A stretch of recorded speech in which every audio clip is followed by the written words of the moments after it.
Hello అండి అందరికీ welcome to my channel Akhilasri. ఈరోజు నేను మీకు పాకం గారెలు బెల్లం పాకంతో ఎలా చేసుకోవాలో చూపించబోతున్నానండి. చాలా టేస్టీగా ఉంటాయి.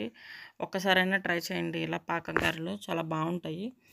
సో అవి ఎలా చేయాలి ఏంటి అనేది వీడియోని స్కిప్ చేయకుండా ఎండ్ వరకు చూసేయండి. సో దానికోసం ముందుగా మనం మినపప్పుని ఓవర్ నైట్ సోక్ చేసుకొని పెట్టుకొని శుభ్రంగా కడుక్కొని గ్రైండర్లో వేసుకొని గారెలు మినప గారెలకి ఎలా అయితే గట్టిగా రుబ్బుకుంటామో అలానే రుబ్బుకోవాలండి. ఇందులో కూడా ఈ గారెలు చేసేటప్పుడు మధ్య మధ్యలో ఎక్కువగా కలుపుతూ ఉండాలి. ఎందుకంటే వాటర్ అనేది చాలా తక్కువ వేస్తాం కాబట్టి కంటిన్యూస్గా మధ్య మధ్యలో కలుపుతూ ఉండడం వల్ల ఏంటి అంటే మధ్యలో ఎక్కడైనా పలుకులా ఉండిపోతే అదంతా యూనిఫామ్గా మిక్స్ అయిపోతుంది అనమాట. సో ఇక్కడ నాకు మొత్తం రుబ్బేసుకునేసరికి పావు కప్పు దాకా వాటర్ అనేది పడింది.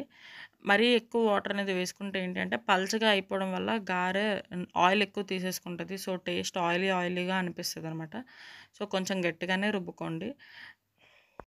సో మీకు ఇంకా సింపుల్గా కన్సిస్టెన్సీ తెలియాలి అనుకుంటే రుబ్బుని ఒకసారి చిన్న డ్రాప్ లాగా వాటర్లో వేస్తే పైకి తేలుతూ పైకి రుబ్బు అనేది ఈజీగా వచ్చేస్తుంది అనమాట. సో అప్పుడు మనకి ఆ కన్సిస్టెన్సీ సరిపోయిందన్నమాట. మినపరుబ్బు అనేది రెడీ అయిపోయిన తర్వాత మనం ఇప్పుడు బెల్లం పాకం కోసం బెల్లాన్ని రెడీ చేసుకోవాలి. ఇక్కడ మేము పావు కప్పు దాకా బెల్లం అనేది తీసుకుంటున్నాము.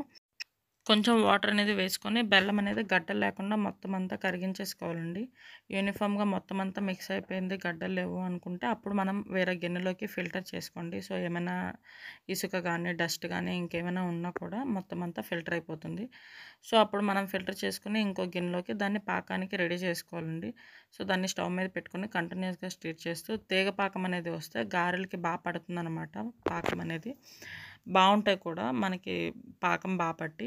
సో తీగపాకం వచ్చేంత వరకు మనం బెల్లాన్ని కంటిన్యూస్గా స్టిర్ చేస్తూ తీగపాకం వచ్చిన తర్వాత స్టవ్ని ఆఫ్ చేసేసుకోండి. నెక్స్ట్ ఇప్పుడు మనం డీప్ ఫ్రైకి సరిపడా ఆయిల్ అనేది పెట్టుకొని డైరెక్ట్ చేతితో కానీ లేదు అంటే ఒక పేపర్ మీద కానీ మీకు ఎలా వీలైతే అలా గారెలు అనేది వేసుకొని గారెలను ఎప్పుడూ కూడా మీడియం ఫ్లేమ్లో పెట్టి వేయించుకోండి. హై ఫ్లేమ్లో పెట్టి వేయిస్తే మనకి బయట కలర్ వచ్చేస్తుంది, లోపల పిండిలాగే ఉంటుంది. సిమ్లో పెట్టి వేయిస్తే నూనె అనేది ఎక్కువ పీల్చేస్తుంది. సో అందుకే మీడియంలో పెట్టి వేయించుకోవాలి గారెలను ఎప్పుడు కూడా. సో లైట్ గోల్డ్ కలర్ వచ్చేంత వరకు ఉంచుకొని లైట్ గోల్డ్ వచ్చిన తర్వాత రెండు వైపులా ఫ్లిప్ చేసుకొని వాటిని తీసేసుకొని మనం ముందుగా తయారు చేసుకున్న బెల్లం పాకంలో వేసుకొని ఒక 5 to 10 మినిట్స్ అనేది వాటిని డిప్ చేసి ఉంచుకోండి. 5 to 10 మినిట్స్లో ఈ వేడి మీద పాకం అనేది బాగా పట్టేస్తుంది గారెలకి. సో ఒకసారి ఇలా మీరు ట్రై చేయండి. మీకు ఎలా అనిపించిందో నాకు కింద కామెంట్ సెక్షన్లో కామెంట్ చేయండి. ఎంతో టేస్టీగా ఉండే పాకం గారెలు అనేవి రెడీ అయిపోతుంది.